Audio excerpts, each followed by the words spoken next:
এক মাসও বয়স হয়নি ইয়ালিনীর, এর মধ্যেই মেয়েকে নিয়ে কোথায় গেলেন রাজ শুভশ্রী? বন্ধুরা, বিস্তারিত জানতে ভিডিওটি না টেনে সম্পূর্ণ দেখতে থাকুন। আর একটি বিশেষ অনুরোধ, আপনি যদি আমাদের চ্যানেলে নতুন হয়ে থাকেন তাহলে অবশ্যই চ্যানেলটিকে সাবস্ক্রাইব করে পাশের বেল আইকনটিতে ক্লিক দিয়ে রাখুন, যাতে এ ধরনের আপডেট নিউজ সবার আগে আপনি পেয়ে যান। 30শে নভেম্বর দ্বিতীয় সন্তানের জন্ম দিয়েছেন অভিনেত্রী শুভশ্রী গঙ্গোপাধ্যায়। মেয়ের বয়স 1 মাস হওয়ার আগে তাকে নিয়ে বেরিয়ে পড়লেন নায়িকা। সদ্য মেয়ের মা হয়েছেন শুভশ্রী গঙ্গোপাধ্যায়। 30শে ডিসেম্বর 1 মাস বয়স হবে শুভশ্রী এবং রাজ চক্রবর্তীর কন্যা ইয়ালিনীর।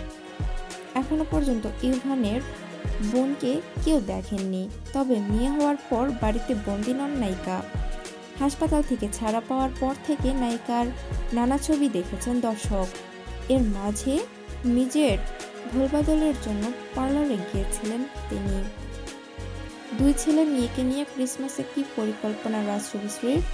খোঁজ নিয়ে জানা গেল শহরে নেই তারা, ঘুরতে গিয়েছেন 2 ছেলে মেয়েকে নিয়ে। প্রিয় দর্শক, এ ছিল আমাদের কাছে সর্বশেষ আপডেট নিউজ। পরবর্তী আরও আপডেট পেতে চ্যানেলটিকে সাবস্ক্রাইব করে পাশের বেল আইকনটি অন রাখুন। আর পুরো ভিডিওটি দেখার জন্য ধন্যবাদ।